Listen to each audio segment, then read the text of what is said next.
김건희가 수원여자대학교에 교수 임용 지원을 하면서 허위 경력과 가짜 수상 기록을 제출했다는 사실이 확인이 되었습니다. 여기에 대해서 김건희 본인은 허위 경력에 대해서는 기억이 잘 나지 않는다고 말하며 가짜 수상에는 돋보이려고 한 욕심이었다고 주장을 하고 있습니다. 그러면 허위 경력에 대해서는 본인이 이것이 진짜인지 가짜인지를 밝히면 됩니다. 그리고 만약에 가짜이면 왜 이력서에 넣었는지에 대해서 해명하면 되는 것입니다. 그런데 여러분들이 이와 같은 사항에 있으면 그런 것을 하겠습니까? 그저 책임없이 조용히 넘어가기를 원하겠지요.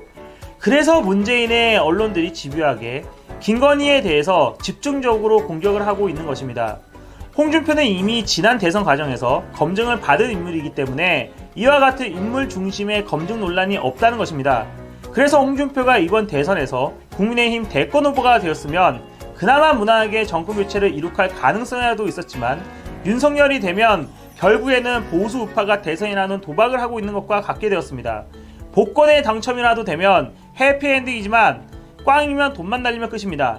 그런데 우리는 여기에 목숨을 걸고 베팅을 하고 있으니 최악의 경우에는 내년에 있는 대선도 지고 지선도 지게 됩니다. 왜냐하면 어떤 경우라도 도박의 결과는 항상 나쁘게 나오기 때문입니다. 일확천금을 노리고 대선이라는 복권에 우리의 인생을 낭비하지 말자. 우리가 당첨이 되지 않는다는 것을 뻔히 알면서 기뻐할 이유는 없습니다. 일부러 문재인이 보수 쪽에 문제가 많은 인물을 대통령 후보로 만들어 우상화 작업을 했습니다.